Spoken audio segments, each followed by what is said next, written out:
आप सभी को मेरा नमस्कार। आज मैं वीडियो बनाने जा रही हूँ अलंकार पर। तो अलंकार के बारे में आप सभी को पता होगा और अलंकार पर वीडियो इसलिए बनाने जा रही हूँ कि अलंकार हर बोर्ड एग्ज़ाम में, हर जगह के बोर्ड एग्ज़ाम में अलंकार पूछा जाता है, ठीक है। और हर हिंदी प्रतियोगी परीक्षा में भी अलंकार आता है। और जो अलंकार पर वीडियो मैं बनाने जा रही हूँ वो बहुत ही महत्वपूर्ण अलंकार हैं और हर जगह यहीं से पूछा जाता है, ठीक है, इन्हीं में से। तो देखिए, चलते हैं। अब जैसे अलंकार, पहले तो आप जान लीजिए अलंकार किसे कहते हैं, ये सभी को पता होगा। फिर भी काव्य में अलंकारों के प्रयोग से सौंदर्य एवं चमत्कार आ जाता है, ठीक है। और अलंकार का शाब्दिक अर्थ होता है आभूषण। ये सबको पता है। आभूषण का तो नाम लेते ही आजकल दांत खट्टे हो जाते हैं, क्योंकि बहुत ज़्यादा रेट चला गया है सोने चांदी का, ठीक है। आभूषण यह दो शब्दों से मिलकर बनता है, अलम धनकार। अलम अर्थात आभूषण और कार अर्थात सुसज्जित करने वाला।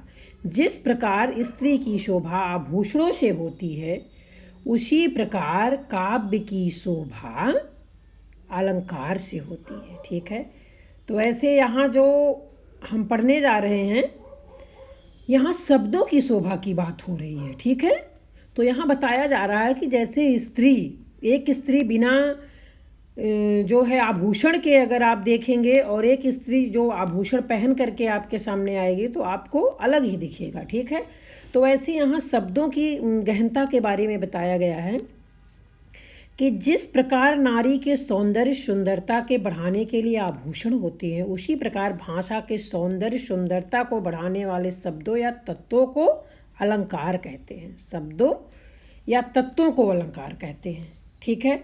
अब जैसे यहाँ दिया गया है, दूसरे शब्दों में काव्य की शोभा बढ़ाने वाले शब्दों को अलंकार कहते हैं।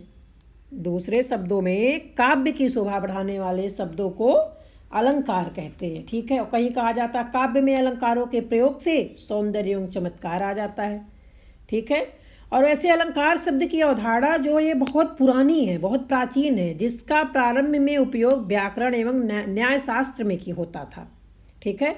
अब जैसे आचार्य भरत ने सर्वप्रथम नाट्य शास्त्र में अलंकार को परिभाषित तो नहीं किया है, लेकिन 4 अलंकारों में जैसे किया है इन्होंने उपमा, रूपक, यमक, दीपक का उल्लेख किया है। और हिंदी के बहुत ही मशहूर कवि हैं केशवदास, इनको क्या कहते हैं, अलंकारवादी कवि कहते हैं, ठीक है। तो अलंकार वाणी के श्रृंगार है। भाषा और साहित्य का सारा कार्य व्यापार शब्द और अर्थ पर ही निर्भर है, ठीक। तो अब हम अलंकार वर्गीकरण, अलंकार को सर्वप्रथम आचार्य वामन ने वर्गीकृत करने का प्रयास किया और उसे 2 वर्गों में बांटा गया है। तो देखते हैं, जैसे अलंकार के भेद कितने हैं, इसके 2 भेद हैं, 2 वर्गों में बांटा गया, अभी मैंने आपको बताया। तो अब यहाँ है शब्दालंकार। जो अलंकार शब्दों के माध्यम से काव्यों को अलंकृत करते हैं वे शब्दालंकार कहते हैं। बहुत ही सिंपल है, आपके समझ में आ जाएगा। जैसे नंबर 1 अनुप्रास, पुनरुक्ति, यमक। अनुप्रास अलंकार, पुनरुक्ति अलंकार, यमक अलंकार, ठीक है। अब यहाँ है अर्थालंकार, ठीक है। अर्थालंकार, जो अलंकार किसी पंक्ति के अर्थ के माध्यम से काव्य को अलंकृत करते हैं वे अलंकार कहते हैं, ठीक है। जैसे उपमा अलंकार, उत्प्रेक्षा अलंकार, रूपक अलंकार, अतिशयोक्त अलंकार, मानवीकरण अलंकार, ठीक है।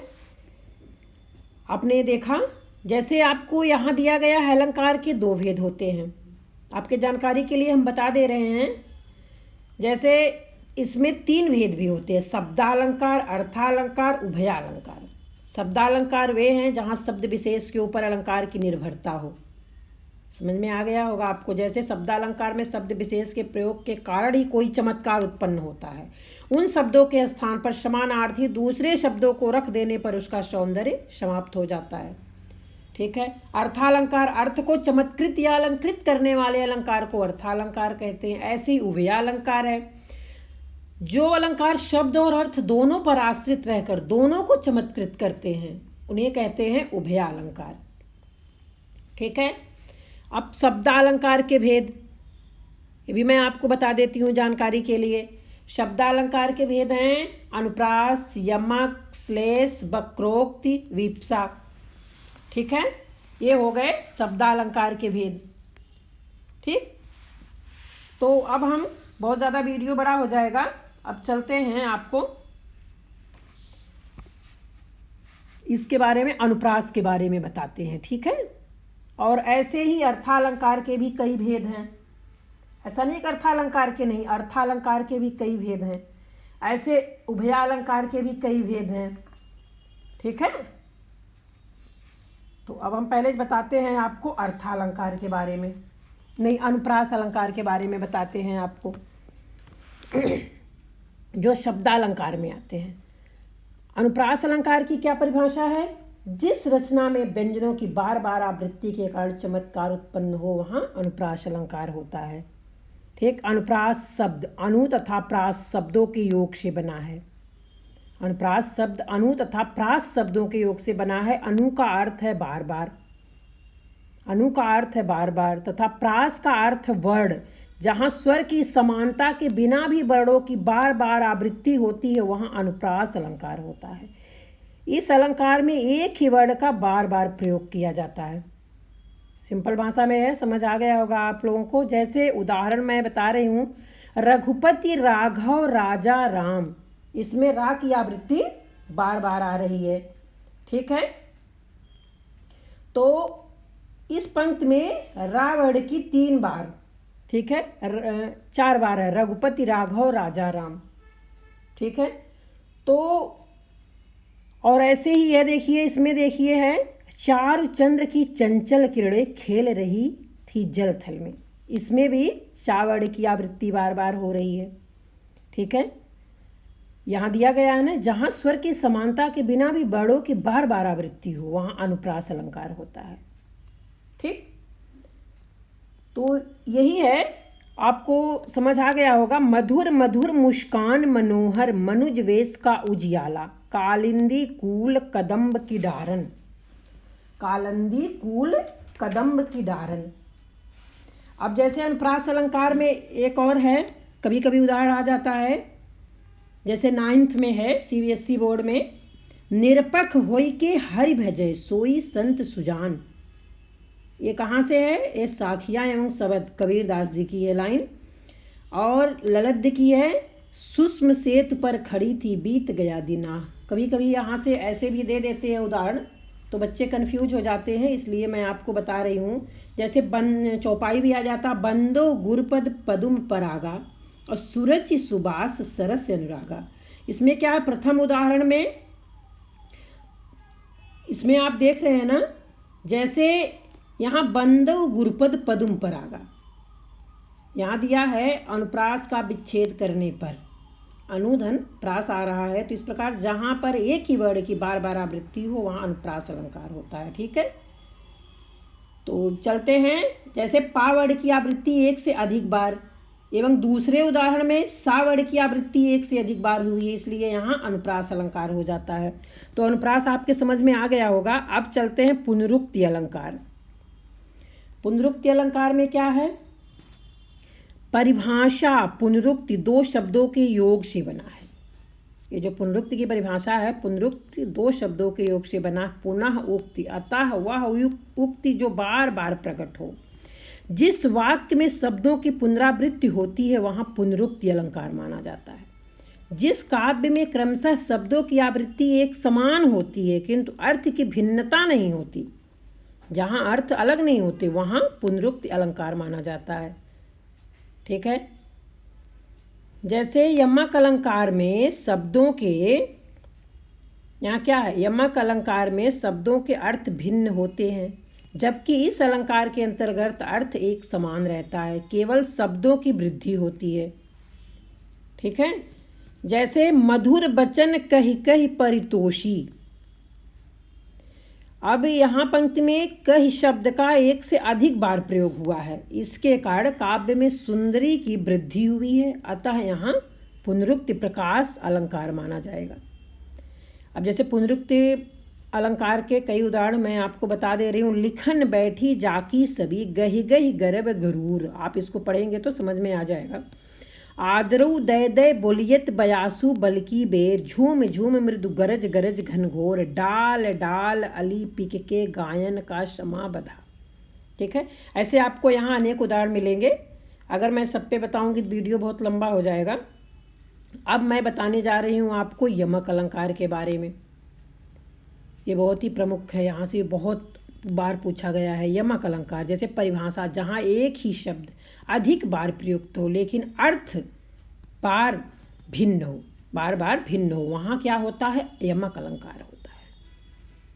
ठीक है, यमक अलंकार के बारे में आपको ये जो होते हैं, जैसे यमक का अर्थ होता है युग्म अर्थात जोड़ा। समझ में आया?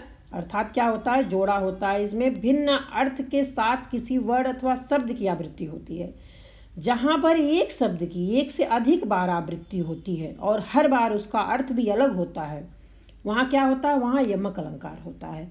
ठीक है, केवल निरर्थक वर्णों शब्दों की आवृत्ति, निरर्थक एवं सार्थक दोनों प्रकार के वर्णों शब्दों की आवृत्ति और केवल सार्थक वर्णों शब्दों की आवृत्ति। ठीक, तो अब इसको हम देखते हैं। इसमें जैसे उदाहरण दिया गया है, काली घटा का घमंड, और है कनक। अब बहुत पुराना उदाहरण आप सुनेंगे, कनक कनक ते शौगुने। यहाँ देखिए नीचे दिया भी गया है, मादकता अधिकाय, वा खाए बौराए नर वा पाए बौराए। यहाँ कनक क्या है? कनक शब्द की आवृत्ति 2 बार हुई है। प्रथम कनक धतूरे के लिए आया है, दूसरा कनक सोने के लिए आया है। ठीक, यहाँ 2 बार हुई है। ये जो है सोने के लिए है एक। और ऐसे ही उदाहरण है, कहे कभी बेनी बेनी ब्याल की चुराई लीनी, माला फेरत जग गया फिरा न मन का फेर, कर का मन का डार दे मन का फेर। तो आपको यमक अलंकार समझ में आ गया होगा। अब चलते हैं उपमा अलंकार पर। उपमा अलंकार की क्या परिभाषा है? जहाँ 2 वस्तुओं में अंतर रहते हुए भी आकृति एवं गुण की समता दिखाई जाए, वहाँ उपमा अलंकार होता है। ठीक, जैसे तुलना अथवा समानता, जहाँ पर 2 वस्तुएं की तुलना उनके रूप रंग व गुण के अनुसार की जाए, उसको क्या कहते हैं? उपमा अलंकार कहते हैं। उपमा के लिए उपमेय उपमान समानतावाचक तथा समान धर्म की जरूरत होती है। उपमेय में वे शब्द होते हैं जिनकी उपमा दी जाती है। उपमान वैसे शब्द होते हैं जिनके द्वारा उपमा दी जाती है, यानी तुलना की जाती है। समानतावाचक वाक्य अव्यय होते हैं, जैसे ज्यों शम शा सी इत्यादि। ये क्या है? उपमा अलंकार है। ठीक है, अब इसमें है कर कमल सा कोमल, कर कमल सा कोमल, हर पद कोमल कमल से। ऐसे भी आते हैं उदाहरण, जैसे कि हरिपद कोमल कमल से, हरि भगवान के पैरों को कमल के समान कोमल बताया है, अर्थात हरि के चरणों की तुलना कमल से की गई है। समझ आया? अब मुख चंद्रमा सा सुंदर, मुख कैसा है? चंद्रमा सा सुंदर है। नील गगन सा शांत हृदय था, रो रहा सागर सा गंभीर हृदय हो। ठीक, अब जैसे नवल सुंदर श्याम शरीर की, सजल नीरद सी कलकांत थी। कई बार उदाहरण आए हैं एग्जाम में। तो नीरद ये क्या है? उपमान, श्याम शरीर उपमेय, सी समानतावाचक शब्द तथा कल समान धर्म को सामने लाने वाले शब्द हैं। ठीक है, यहाँ से क्या है? श्याम कृष्ण के शरीर की उपमा नीरद मतलब बादल से की गई है। ठीक है, तो ऐसे ही बहुत से उदाहरण हैं।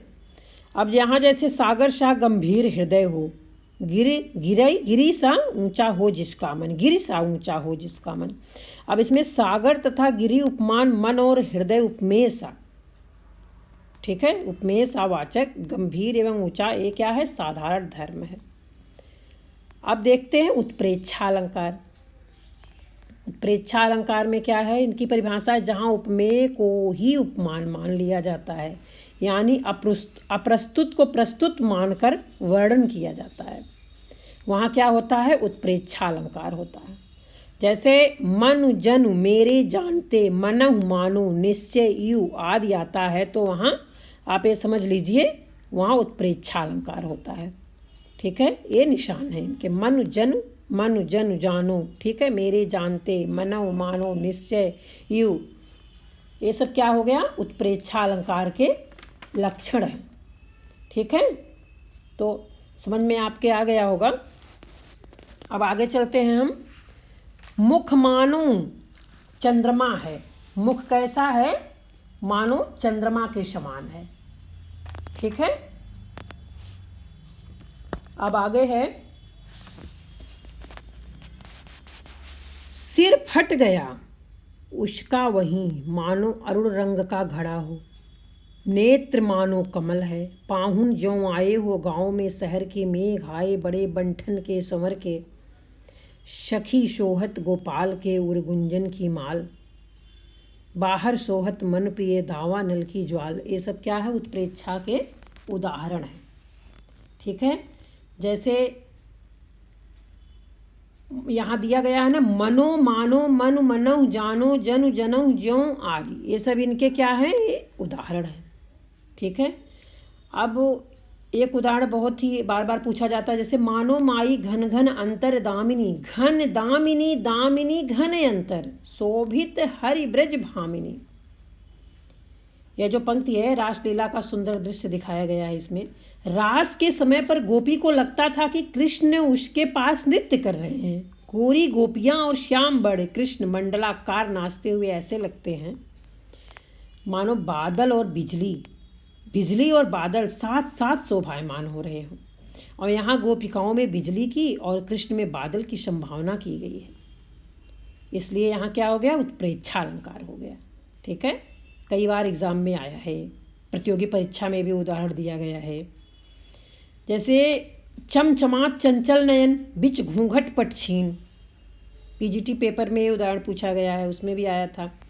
और मानव सुर सरिता विमल जल उछरत जुगमीन। ठीक, तो ऐसे उदाहरण आते जैसे झीने घूंघट में सुर सरिता के निर्मल जल की ओर, चंचल नैनों में दो उछलती हुई मछलियों की अपूर्व संभावना की गई है। ठीक, तो यहाँ क्या हो गया, उत्प्रेक्षा अलंकार हो गया। आपके समझ में आ गया होगा। अब हम चलते हैं,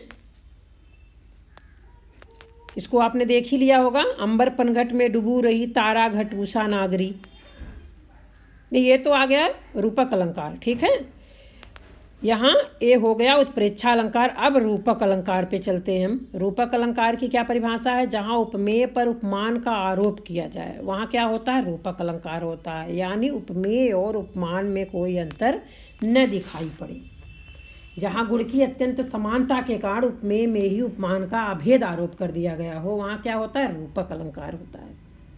ठीक है, जैसे इनके बहुत पुराने उदाहरण है, उदित उदय गिरि मंच पर रघुबर बाल पतंग। इसमें जो लिखा है वो तो आप पढ़ ही लेंगे, इसलिए मैं अलग भी बता रही हूँ कि जो बार बार एग्जाम में आए हैं उदाहरण, इसलिए मैं उसको पढ़ रही हूँ। उदित उदय गिरि मंच पर रघुबर बाल पतंग, अब बिकसे संत सरोज सब हर्षे लोचन भृंग।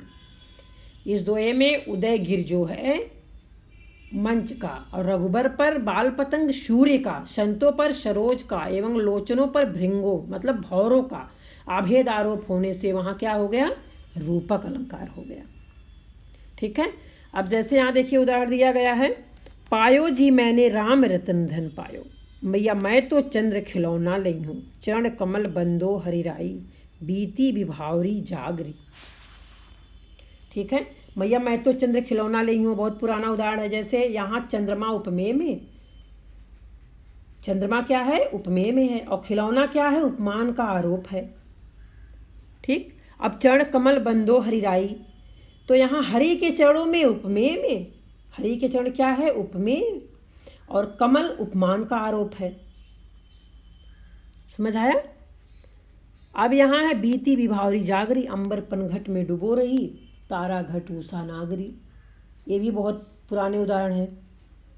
ठीक है, अब मैं चलती हूँ। यहाँ क्या है, अंबर में पनघट, तारा में घट तथा उषा में नागरी का अभेद कथन है।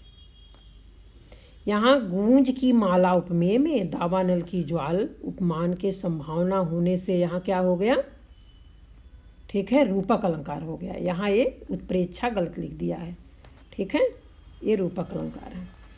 अब यहाँ है अतिशयोक्त अलंकार। अतिशयोक्त अलंकार में क्या है, आप सभी को पता होगा, जहाँ बहुत बढ़ा चढ़ा कर बातें की जाती हो, जहाँ बहुत जो है बढ़ा चढ़ा के कहा जाता हो, ठीक है, जहाँ किसी वस्तु चाहे पदार्थ अथवा कथन उपमेय का वर्णन लोक सीमा से बढ़कर प्रस्तुत किया जाए, क्या होता है, अतिशयोक्त अलंकार होता है, ठीक है। तो ये आपने पढ़ ही लिया, वहाँ पर अतिशयोक्त अलंकार होता है। जैसे इनके भी उदाहरण, ऐसे ऐसे उदाहरण हैं जो एक बार यूपी बोर्ड में है, लिखा है कि कन गुड़िया की मुदरी कंगना होए, जो एक अंगूठी है वो कंगन बन जाता है। तो ये क्या है, ये अतिशयोक्त वर्णन ही है, ठीक है। जैसे भूप सहस दस एक ही 12 लगे उठावन टरत नटारा। यहाँ दिया धनुष उठाया ज्यों ही उसने और चढ़ाया उस पर बाण, धरा सिंधु नभ कांपे सहसा विकल हुए जीवों के प्राण। ये सब उदाहरण है। तो यहाँ क्या, धनुष भंग के समय भूप सहस दस एक ही 12, 10,000 राजा एक साथ ही उस धनुष शिव धनुष को उठाने लगे, पर वह तनिक भी अपनी जगह से नहीं हिला। यहाँ क्या है, लोक सीमा से अधिक बढ़ा चढ़ाकर वर्णन किया गया है। तो हो गया यहाँ अतिशयोक्त अलंकार, ठीक है। अब जैसे यहाँ एक उदाहरण और आता है, हनुमान की पूंछ में लगन। यहाँ दिया है ना, हनुमान की पूंछ में आग लगती, संपूर्ण लंका का जल जाना तथा राक्षसों के भाग जाना आदि बातें क्या है, अतिशयोक्त उदाहरण है। सगरी लंका जल गई, गए निशाचर भाग। ऐसे भी है उदाहरण आते हैं, ऐसे भी आते हैं, हनुमान की पूंछ में लगन न पाई आग, लंका सिगरी जल गई, गए निशाचर भाग। यहाँ हनुमान की पूंछ में आग लगने से पहले ही लंका के जल जाने का उल्लेख किया गया है, जो कि असंभव है, ठीक है। देख लो साकेत नगरी है यही, स्वर्ग से मिलने गगन में जा रही है, ठीक, समझ आ गया होगा आपको। देख सुदामा की दीन दशा, करुणा करके करुणा निधि रोए। मतलब पानी की जरूरत ही नहीं पड़ी, पानी से ज़्यादा उनके आँख से आंसू गिरे कृष्ण भगवान के प्रेम में, ठीक है। अब इधर है मानवीकरण अलंकार। अब मानवीकरण अलंकार में क्या है, इसको आप देखिए। मानवीकरण अलंकार के उदाहरण, पहले परिभाषा देखिए। जहाँ जड़ वस्तुओं या प्रकृति पर मानवीय चेष्टाओं का आरोप किया जाता है, जहाँ जड़ वस्तुओं या प्रकृति पर मानवीय चेष्टाओं का आरोप किया जाता है, वहाँ क्या होता है, मानवीय अलंकार होता है, ठीक है। तो वैसे अलंकार तो बहुत हैं, ऐसा नहीं है कि एक ही दो अलंकार में सिमट जाएगा, ठीक है। इधर है मानवीय अलंकार, पहले देख लेते हैं। मानवीकरण अलंकार, मेघमय आसमान से उतर रही है संध्या सुंदरी परी सी धीरे धीरे, संध्या सुंदरी परी सी धीरे धीरे, ठीक है। मेघ आए बड़े बंठन के शंवर के, जगी वनस्पतियां अलसाई हुई, मुंह धोया शीतल जल से, सागर के उर पर नाच नाच करती है लहरें मधुर गान। ये आप 9th में पढ़े होंगे इसके उदाहरण को, वहाँ ये 9th में है भी, ठीक है। और अलंकार तो 9th में भी, 10th में भी, 12th और 11th में भी अलंकार पूछे जाते हैं, और हर एग्ज़ाम में, हिंदी के हर एग्ज़ाम प्रतियोगी परीक्षाओं में भी पूछे जाते हैं, ठीक।